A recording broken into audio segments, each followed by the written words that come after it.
Do you see what I see?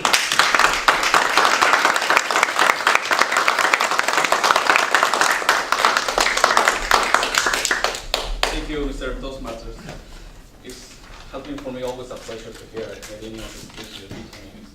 Inspiring me. Fellow members and guests, let me start my story telling you about a visual experience that I had when I was a child. And as every child, being 5 or 6 year old, even younger, I used to go to my parents' bedroom to sleep with them, right? And even my kids do that almost every night, right? Because I have to sometimes allow it, sometimes not, don't. But that's not my point. My point is that some night I have a visual experience that I couldn't forget, even more than 30 years have passed already. And my parents used to have a wardrobe or a closet in their bedroom made out of wood. And it was a dark color, I remember, brown, similar to this kind of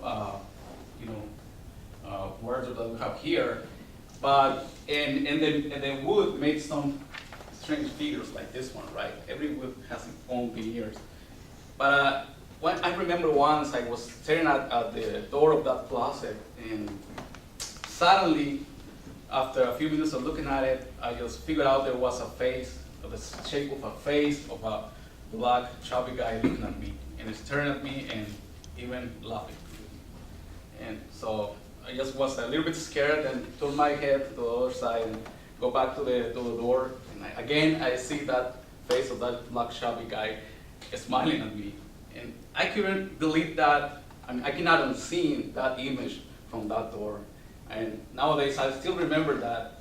And in my mind, I still see that face of the black, chubby guy smiling at me.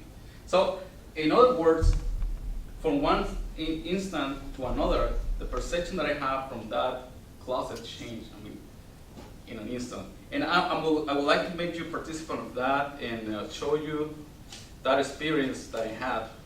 Obviously, I don't have my parents' closet with me, but I can show you how that works in your mind, in your brain, by doing an experiment, okay? So, pass one paper and take one, pass the other.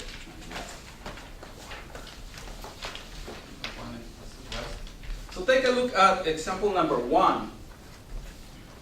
And I will give you 30 seconds to let me know what you can see. Now, for some of you that have already seen this before, please don't tell everybody and anyone else.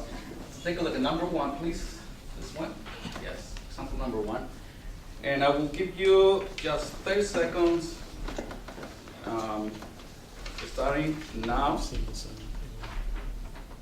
And I will, after 15 seconds, I will give you a hint of what you can see there.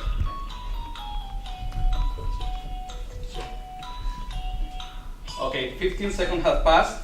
What if I tell you that the title of the drawing is Dalmatian Dog? Can you find a Dalmatian dog in that picture? Can you find it? Okay, good. Who else finds a Dalmatian dog? Kevin, thank you. Okay, for those, time has passed. For those of you who haven't seen the Dalmatian dog yet, just keep this moment, save this moment for yourself, because once I tell you what it is, you will not be able to see the drawing in the same way ever again. Okay? Are you ready? Okay.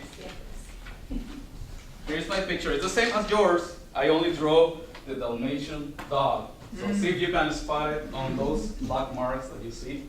Can you see it? Can you see it? Okay, now look at your drawing. See if you can see the spot of the Dalmatian dog. Okay, can you look at your drawing?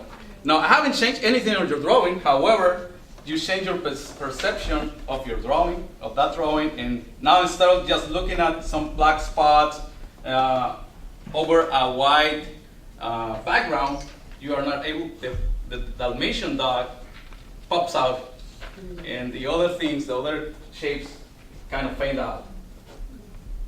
So can you recognize the Dalmatian dog in your drawing, your picture? I recognize a face in it. Yeah.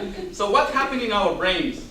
It has been said that our brains, or we as humans, have a fantastic ability to recognize patterns, especially faces.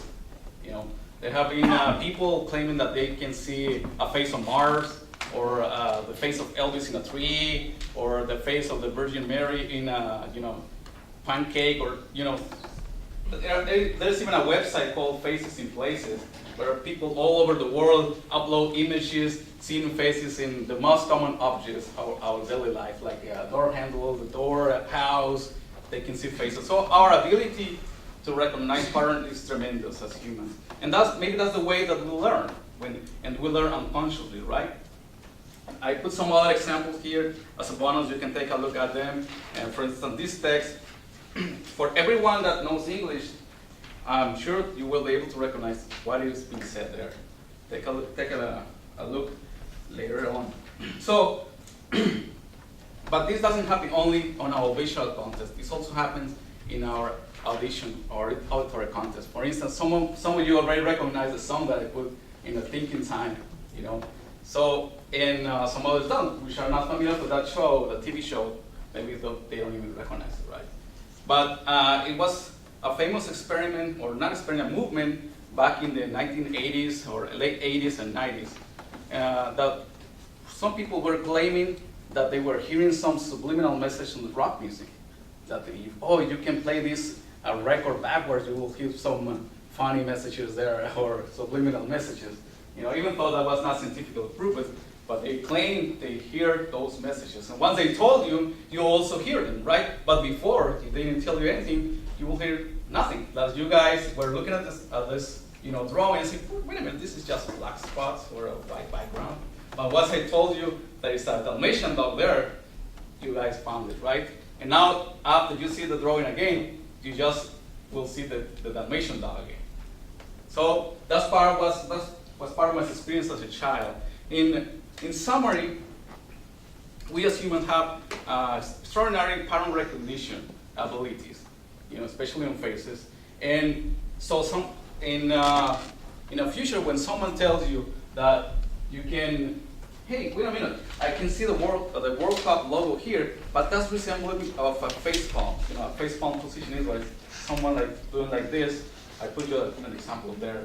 So he might be rewiring your brain so you can look at his point of view. Mr. Toastmaster.